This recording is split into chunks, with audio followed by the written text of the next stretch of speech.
ते बेचता हुआ शख्स नज़र आ रहा है और 20 से 30 रुपए किलो का रेट होता है। दिन भर की मजदूरी के बाद मुश्किल 300-400 रुपये कमा पाते होंगे। ऐसे में एक महिला अपने गुस्से का शिकार बनाकर इस शख्स की रोजी रोटी पर हमला कर रही है। क्या कुछ चलता है ऐसे लोगों के दिमाग में जब वो सड़क पर खड़े होकर किसी गरीब के साथ इस अंदाज में इंसाफ करते हैं। डॉक्टर सत्यकांत इस वक्त मेरे साथ फोन लाइन पर मौजूद हैं, जाने माने मनोचिकित्सक हैं। डॉक्टर सत्यकांत, दो तस्वीरें हम अपने दर्शकों को दिखा रहे हैं। शायद आप टेलीविजन के पास ना हो, मैं तस्वीरें बता दूं। राजधानी भोपाल की तस्वीर है। एक संभ्रांत परिवार की महिला है, प्रोफेसर बताई जा रही है। शायद उसकी गाड़ी से कोई ठेला टकराया, फ्रूट का नहीं टकराया, जांच का विषय है। लेकिन गुस्से में उस फ्रूट वाले के सारे फल उठाकर एक एक कर सड़क पर फेंक रही है। एक तस्वीर हम आपको रीवा से दिखा रहे हैं दर्शकों को। एक महिला पुलिसकर्मी के कपड़ों पर कीचड़ उछल जाती है, क्योंकि सड़क पर बारिश हुई, कीचड़ थी। एक उस युवक से जिसकी बाइक से कीचड़ उछली, अपने पूरे कपड़े साफ कराती है, जूते साफ कराती है और उसके बाद फिर अपने अधिकारों का इस्तेमाल करती है, थप्पड़ भी खुलेआम बरसाती है। किसी ने वीडियो बना लिया, सोशल मीडिया पर वायरल हुआ और अब न्यूज़ चैनलों पर भी ये महिलाओं की शोभा बढ़ा रहा है। क्या वजह मानते डॉक्टर सत्यकांत, ये महिलाओं की कौन सी मानसिकता है? क्या उनको लगता है कि समाज ने उनको बहुत अधिकार दे रखे हैं? क्या उनको लगता है कि वो फैसला ऑन द स्पॉट कर सकती हैं? या फिर ये आप देखते हैं कि ये मनुष्य के दिमाग के भीतर चलने वाली कोई एक ऐसी चीज़ है जिसको लेकर वो फ्रस्ट्रेटेड है और वो कहीं पर भी अपना गुस्सा उतार देना चाह रहा है? देखिए सोहेल, निश्चित तौर पर ये जो घटनाएं बंसल न्यूज दिखा रहा है ये बेहद ही विडंबना का विषय है और इसमें बहुत सारे कारण रिस्पॉन्सिबल इसके पीछे हो सकते हैं और ये मल्टी फैक्टोरियल हो सकता है।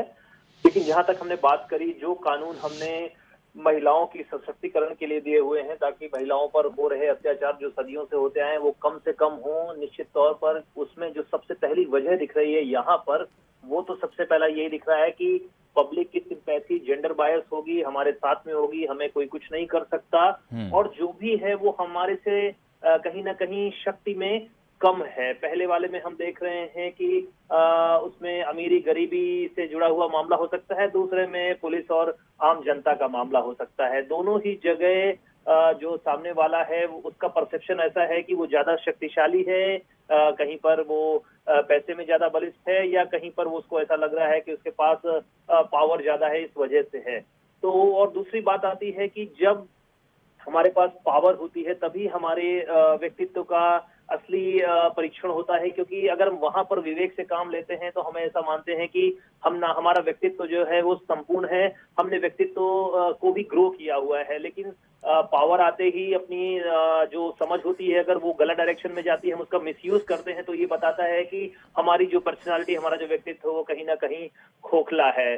साथ ही साथ समाज में सोहेल बहुत इम्पल्सिविटी बढ़ रही है, हम ऑन द स्पॉट डिसीजन करना चाहते हैं, हमें किसी पर कुछ बिलीव नहीं, हम तुरंत एक्शन कर देना चाहते हैं, ये भी प्रवृत्ति बढ़ी हुई है। तो ये हम मल्टीफैक्टोरियल कहेंगे, लेकिन एज जरूर मैं यहाँ पर दूंगा कि जो अधिकारों का है यहाँ पर दुरुपयोग किया जा रहा है। चलिए, बहुत शुक्रिया डॉक्टर सत्यकांत, बड़ी महत्वपूर्ण बात आपने कही। जेंडर बाइस ये तस्वीरें हैं। महिला को लगता है कि समाज उसके साथ आ खड़ा होगा, सड़क पर चलने वाले या तो तमाशबीन बनकर देखेंगे या मुझे एक महिला होने का सपोर्ट मिलेगा। लोग मुझसे पूछेंगे कि मैडम क्या हुआ, और हो सकता है रास्ते चलते कोई दो थप्पड़ इस फ्रूट वाले को भी रसीद कर दे। वहीं आपने जो महत्वपूर्ण बात कही कि अगर आप अमीर हैं, अगर आप बड़े हो जाते हैं तो फल जिस पेड़ में लगते हैं वो फल लगा पेड़ झुकने लगता है, लेकिन जब वो तनकर खड़ा होता है तो फिर वो आंधी में टूटता ज़रूर है। रीनू यादव इस वक्त मेरे साथ जुड़ी हैं, समाज सेवी हैं, लंबे समय से महिलाओं के लिए काम भी कर रही हैं। रीनू यादव, हम कुछ तस्वीरें अपने दर्शकों को दिखा रहे हैं। औरतों का गुस्सा सड़क पर नज़र आ रहा है, छोटी छोटी बातों को लेकर।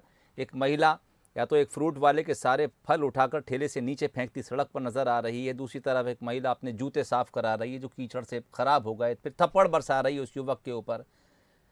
समाज में ये किस तरह का बदलाव है महिलाओं के भीतर? आपको लगता है कि जब पूरा समाज इन महिलाओं के साथ खड़ा होकर इनके अधिकार बढ़ाने, इन्हें मजबूत करने की बात कर रहा है, तो क्या ये उसका रिएक्शन है जो हमें सड़कों पर नजर आ रहा है? जी सोहेल जी, पहले तो मैं इस घटना की बहुत ही निंदा करना चाहूंगी। मुझे लगता है कि जहां पर हम औरतों के अधिकार के लिए हमेशा बात करते रहते हैं और हम खुद एक्सपेक्ट करते हैं कि इस कंट्री में औरतें पूजी जाएं, तो मुझे ऐसा लगता है कि हमें उसके अकॉर्डिंग ही अपना बिहेवियर भी रखना चाहिए। अगर हम देवी स्वरूप मानी जाती हैं तो हमें देवी स्वरूप बनकर भी दिखाना चाहिए, समाज में ऐसे उदाहरण प्रस्तुत करना चाहिए, ना कि किसी चीज पर हिंसा पर उतर आना चाहिए।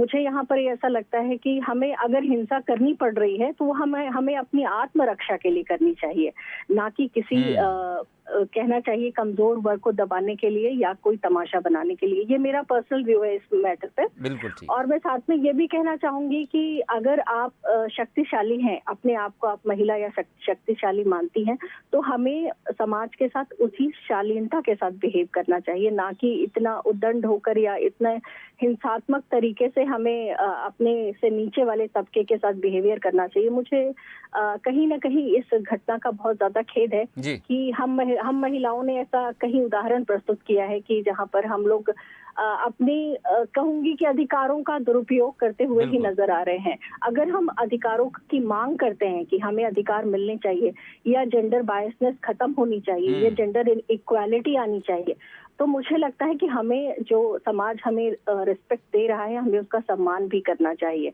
तो ये मेरा पर्सनल इस मैटर पे मेरे व्यूज हैं। और मैं उन महिलाओं से भी कहना चाहूंगी कि अगर हमें हाथ उठाना पड़ रहा है या हमें हिंसा करनी पड़ रही है तो कृपया अपने आत्मरक्षा के लिए करें, किसी को नीचा दिखाने के लिए नहीं। बिल्कुल। दरअसल इस तरह की खबरें दिखाते हुए हमें भी खेद प्रकट होता है, लेकिन मजबूरी भी बन जाती है।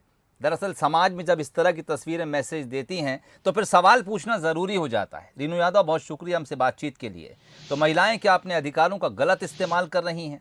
क्या उन्हें अपनी ताकत पर ज़्यादा भरोसा है? और जैसा कि रीनू यादव कह रही थी कि अगर आप बलशाली हैं, आप शक्तिशाली हैं, आपके भीतर इतना सामर्थ्य है, तो अपनी आत्मसम्मान, आत्मरक्षा के लिए आप कभी इस तरह का गुस्सा, रौद्र रूप, काली का रूप दिखा सकती हैं। लेकिन अगर आप गरीबों पर, असहायों पर, मजबूरों पर अपनी ताकत का इस्तेमाल कर रहे हैं, अपने रौब का इस्तेमाल कर रहे हैं, अपनी हैसियत का इस्तेमाल कर रहे हैं, अपने पैसे का इस्तेमाल कर रहे हैं, तो फिर ये सवाल उठना लाजमी है।